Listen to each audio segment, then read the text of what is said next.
Hello, we're here at the Fitz Indoor Range in Slidell, Louisiana, and with me today is Max Michel. Thanks for being with me, Max. You bet, Paul. Now, Max, you have come on hot and heavy here lately. People are hearing your name all over the place, but how did you get started as a competitive shooter?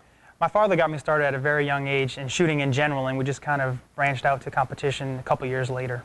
Now, you served our nation in the United States Army, is that correct? I did, correct. How long ago was that when you joined the Army? I joined in '99 and spent just over 10 years down at the Army Marksmanship Unit at Fort Benning, Georgia. Okay. Now, you just recently came back from a trip to Europe. It was a big competition. Tell us a little bit about that. I did, yeah. I went over to France and competed in one of the larger international matches in Europe, and it was just a great event. It was a great experience for myself to get out of my comfort zone. I'm very stuck in my ways here in the U.S., and it's nice to hear the English language, but when you go to a competition and I'm preparing at the moment for the World Championship in October, which will be in Greece, so I'm just there kind of listening to other languages, and sometimes it's difficult. You don't get to understand all the rules, or you don't get to understand exactly what they want you to do. So I'm just putting myself in an uncomfortable situation and see if I can pass that test. And I did great out there. I had a great time. It was a great experience shooting international stages, international targets, which are 30% smaller than the U.S. targets, which makes it difficult. And I did well. I came away with a second place finish. There was about maybe 500 competitors out there. Not exactly what I wanted, obviously, but to me, it was a success to get that experience in there. Well, congratulations for that, for sure.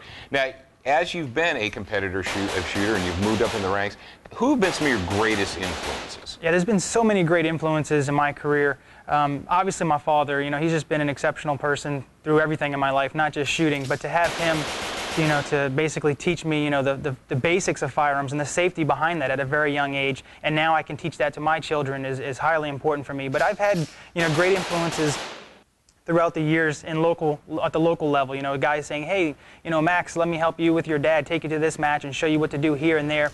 All the way till now, I still have a mentor, which is a multinational world champion shooter who I find is a very close friend of mine and somebody that I bounce ideas off of constantly. And I think that's important. I think to be successful in this world, you have to have a mentor and a mentee, people you can guide along, but also have that person to say, hey, you've been there, what do I do here? Now, have you found, athletics is athletics, and you've always got people that are competing against each other. But have you found in the professional shooting community that even though you may be competing against some of the big guys, that you're still relatively, friends? It's a friendly rivalry? Definitely. I would say maybe 10 years ago, not so much. But I would say the newer generation rolling in, yes, we're all friends. We go to each other's weddings. We call each other when they have children. We're there for everyone.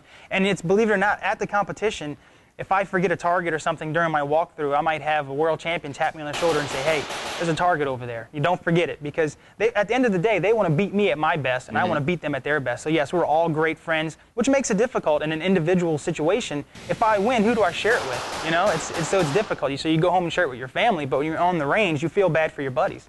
We're all very close. Now, I'm sure the folks at home want to talk about Max Michel's gear.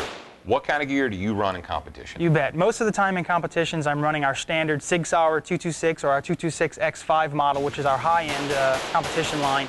But I also use our 1911 stuff, and currently, at the moment, we only have a single-stack 1911 and 45, but we are offering that now in 9mm and 40, which makes it great to shoot in USPSA single-stack or IDPA division, CDP.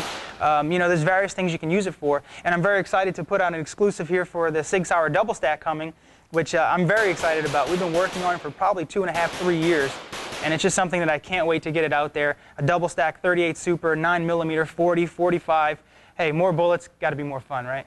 Max, I appreciate you taking the time out of your super busy schedule to be with us here today. Anytime, Paul. Thanks for having me.